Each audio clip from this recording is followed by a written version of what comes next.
Beginning in Switzerland in 1693, the Amish Church is a group of traditionalist Christians known for their large families, simple living and reluctance to adopt modern technology, though their world revolves around living by the standards of what they interpret to be God's word. A steady rise in their population has led to more members of the church finding themselves in the crosshairs of the law.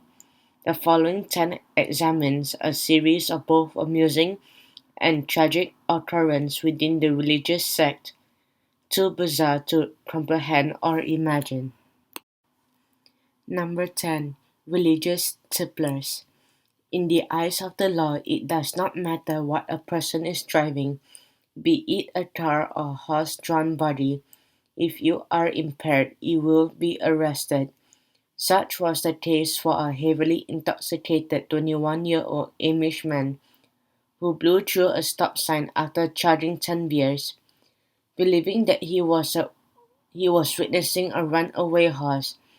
A deputy in Geauga County, Ohio, pursued the body until the inebriated gent arrived in his farm.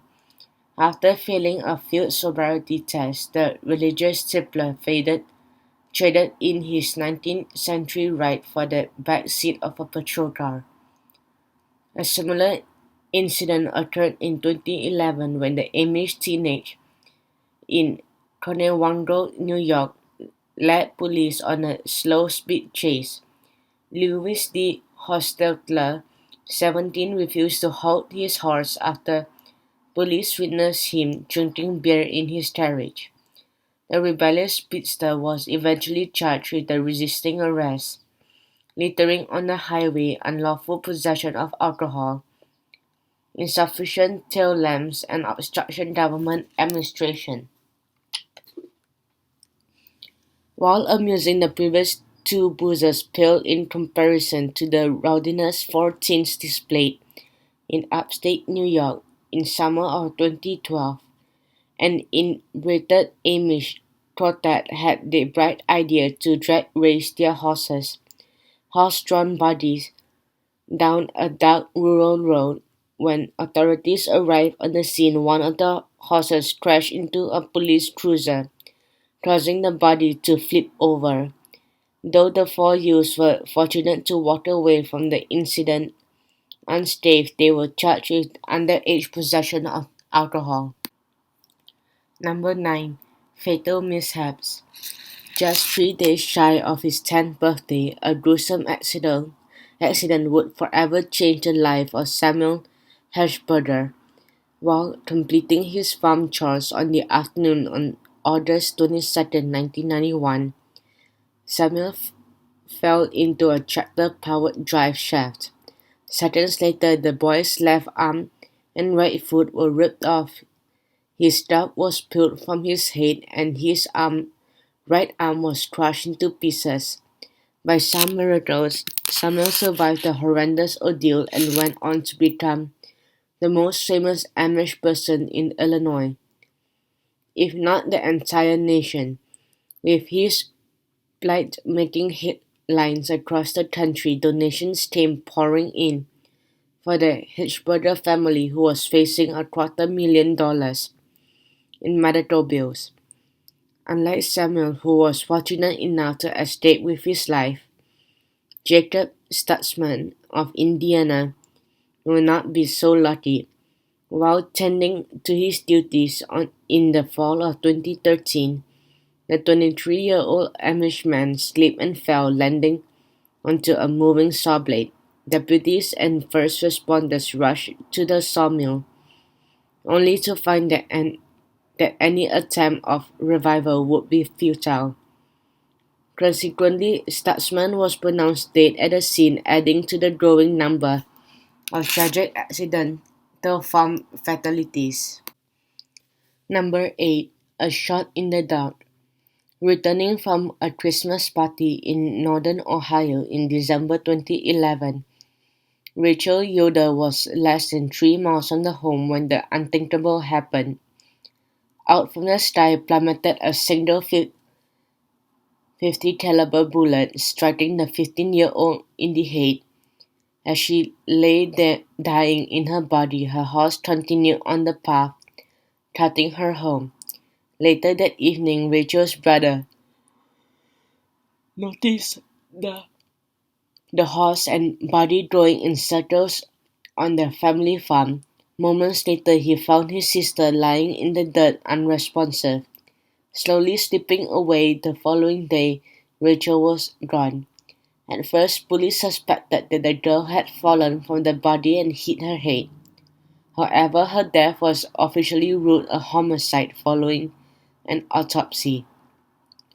5 months after her death, Rachel's family received a closure. Marion Yoder, no related to Rachel, turned himself in to authorities after an arrest warrant was issued. On that fateful winter evening, 28-year-old Yoder was returning from a hunting trip when he fired a single round from his rifle into the air. Though impossible to comprehend, the bullet traveled more than a mile before finding its way to Rachel. While Yoder was initially charged with felony reckless homicide,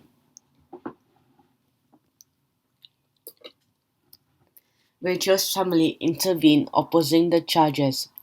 Given the circumstances, they felt that it was not just to proceed with a felony charge. Instead, Yoder pled guilty to a misdemeanor count of negligent homicide and was sentenced to 180 days in jail. In the end, the judge suspended all but 30 days of his sentence. Number 7. No profit equals bullet.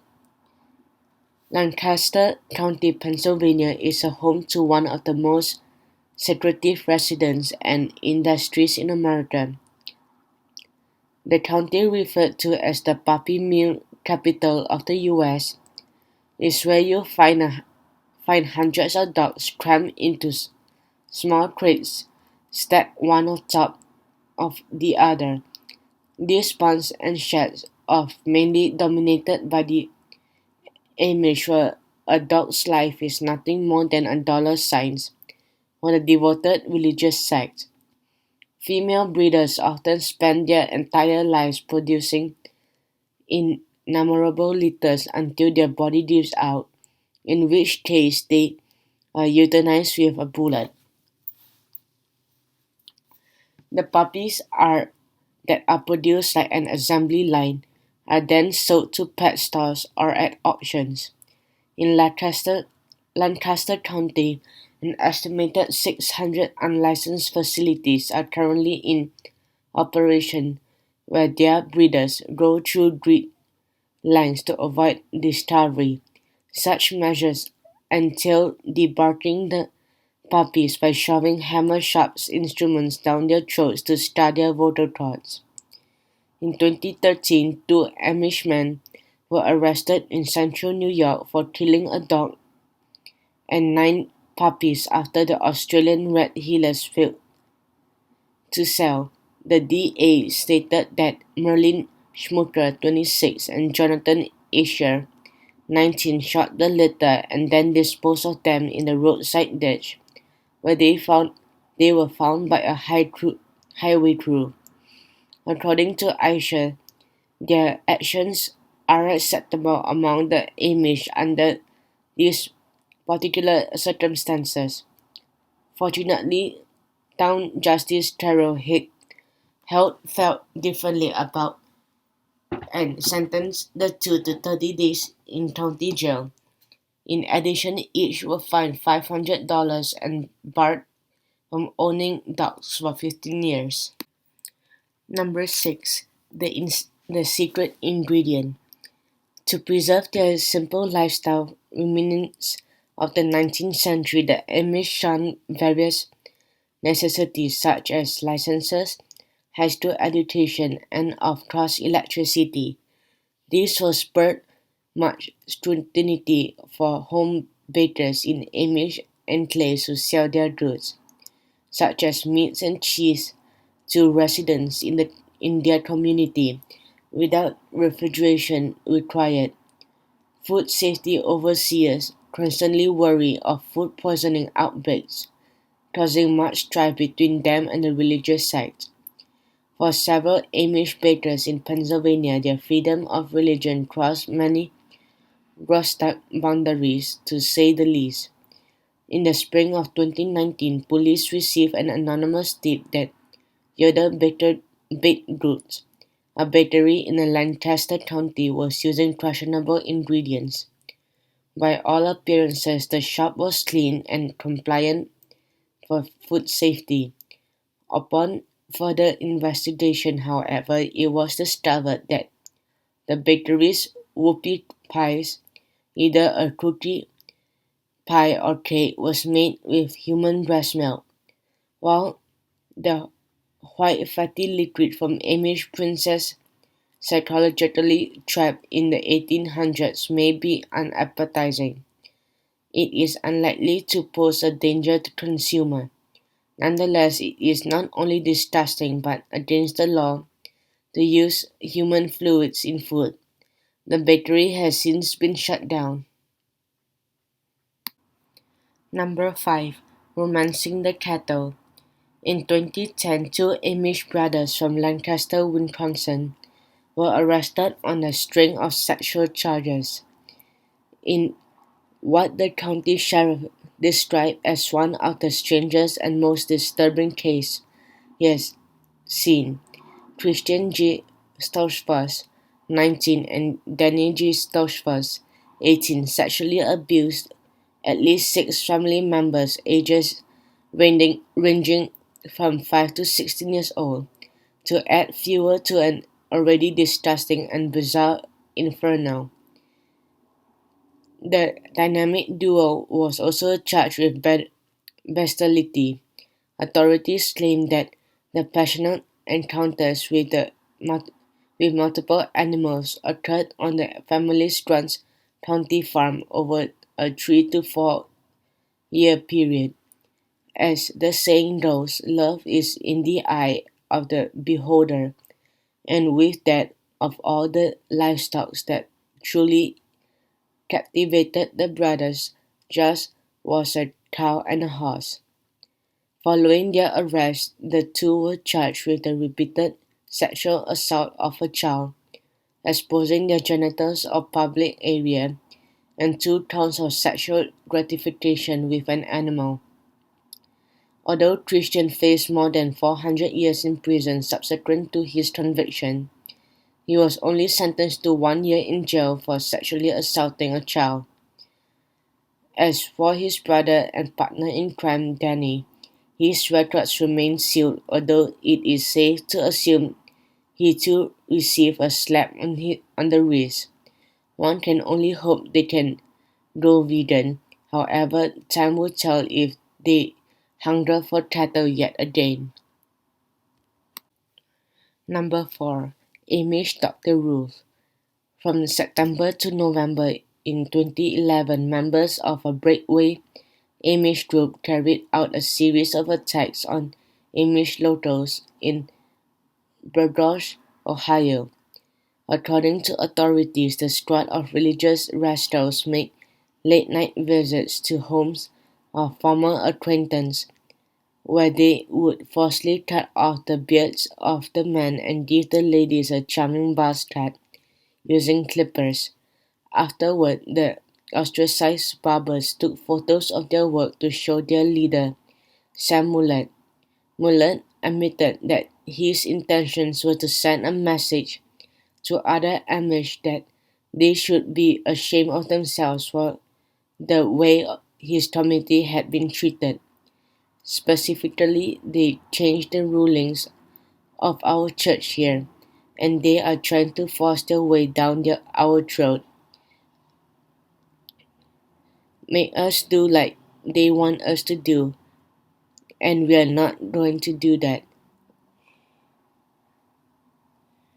One of Mullet's victims told the FBI that he would rather have been beaten black and blue than to suffer the disfigurement and humiliation of having his hair removed. Given that cutting off the hair is highly offensive act in the Bible, after months of living in fear and stacking up on dogs, logs, mace, and shotguns, local authorities were alerted who requested the FBI's involvement. Eventually, the compound of the deranged Amish sect was raided, and Mullett, along with several of his followers, were charged with hate crimes. Further investigations revealed that, aside from the group's impromptu salon expertise, Mullett ordered beating of those who disobeyed him. In particular, the 67-year-old father of 18 forced some members to sleep in a chicken coop. If that's not romantic enough, Mullett was also charged with sex crimes after it emerged that he had forcefully bedded many of his followers' wives, including some of his daughter-in-laws, to cleanse them of the devil. According to the attorney, the passionate senior citizen was merely acting as an Amish Dr. Ruth. In the end, Mullett was convicted and sentenced to 11 years in prison. Number 3. Over the Hill Testicles. In the early morning hours of July 23, 2013, Deputy Adam Hughes was dispatched to a farmhouse in Webster County, Missouri. There he encountered 23-year-old Jacob Schwartz lying in bed in a pool of blood. When he asked what happened, Schwartz calmly and matter-of-factly said that he had gone outside and castrated himself.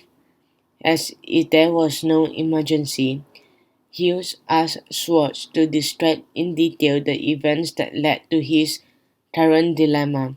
According to the Amish Inuit, Schwartz cut open his scrotum and then cut off his testicles with a knife and threw them over the hill.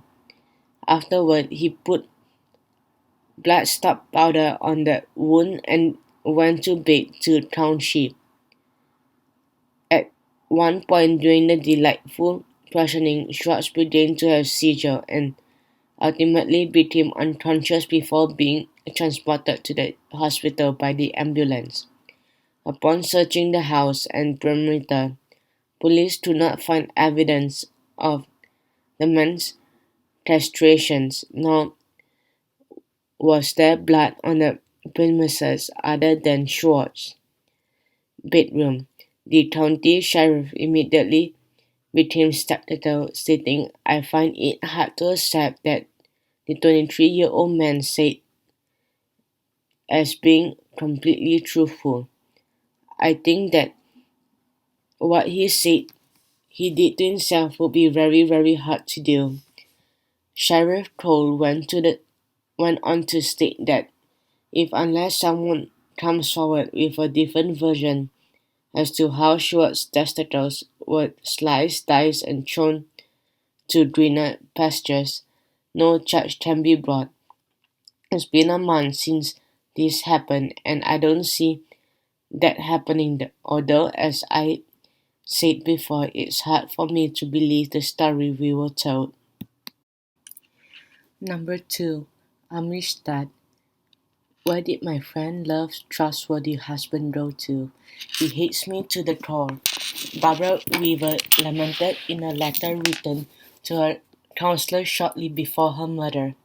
The 30-year-old Amish mother of 5 had been fighting to save her marriage to a relentlessly unfaithful and abusive man known as the Amish dad on dating sites. During their 10-year marriage, Eli Weaver abandoned his family twice to live as English, only to repent a short time later. In the summer of 2009, however, Eli officially had enough of family life and began plotting his girlfriend Barb Raber to kill his wife.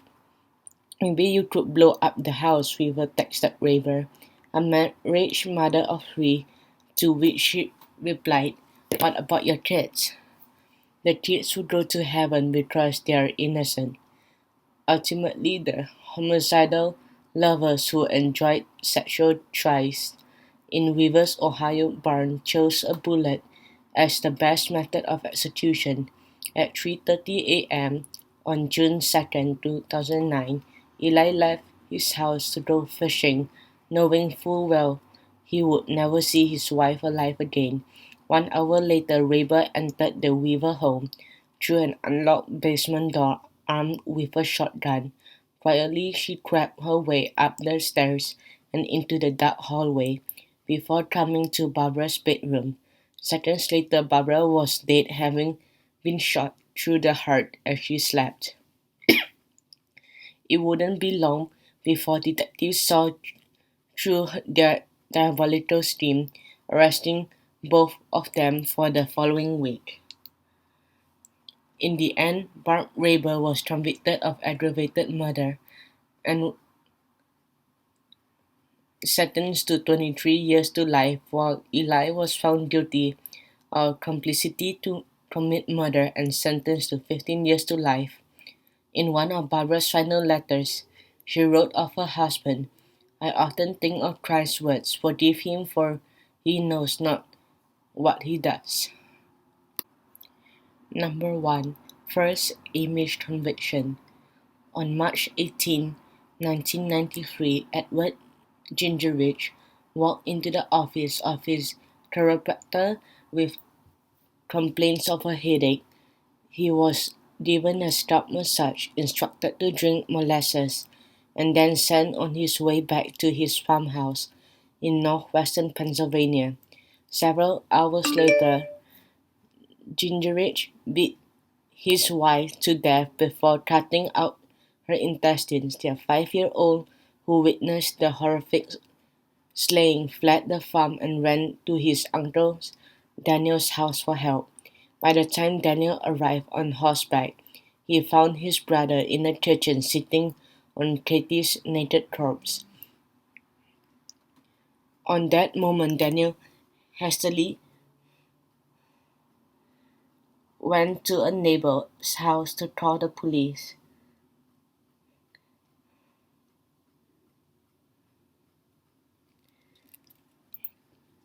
Gingerich was later arrested not at his home, but walking in a daze down a country road with his 3-year-old daughter and 4-year-old son. Following his arrest, the Amish lunatic told police that he had been possessed by the devil and that he was fully aware that his children were present when he disemboweled his wife. Just over a year after the brutal murder, Gingerich was convicted of involuntary manslaughter, becoming the first Amish person tried and sentenced for criminal homicide. On March 19, 1998, exactly 5 years and 1 day since the night that he committed the unspeakable, Gingerich was released from a state correctional institute and transferred to an Amish mental health facility in Michigan. Over the years, he would move from state to state before returning to Pennsylvania in February 2007. In January 2011, Gingerich committed suicide in a barn by hanging himself from a ceiling beam. So this is the end of the top 10 bizarre Amish arrests and mishaps. And if you'd like to see more of this kind of videos, don't forget to click the like button and the subscribe button.